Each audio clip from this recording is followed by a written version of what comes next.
given a packet of paper to show you how to hand sew. It starts out by telling you how to tie a knot.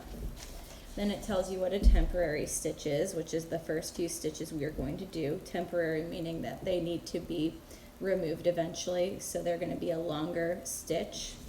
And also tells you the finishing stitches, meaning you're going to knot it off at the end because it's going to be a permanent stitch. You're not going to eventually remove this stitch. I'm also going to show you, when we go into the finishing stitches, how to knot these off. You don't have to knot off the temporary stitches, you do have to knot off the finishing stitches.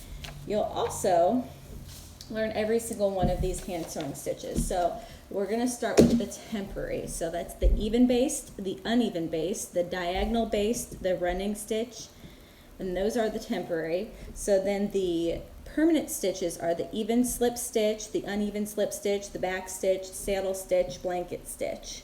So on this rubric, you'll see that each one of these wants you to start out with a nice, neat, small knot. You want to stitch it properly using the techniques I'm going to show you. You want it to be an evenly spaced stitch. You also want it to look nice and clean. So that's for the temporary stitches. Your permanent stitches, or your finishing stitches, starting with the even slip stitch, you're going to start out with a nice, neat, small knot. Again, stitch it properly, stitch it evenly, make it look nice and clean. All of that's the same, but this time you're going to knot it off at the end.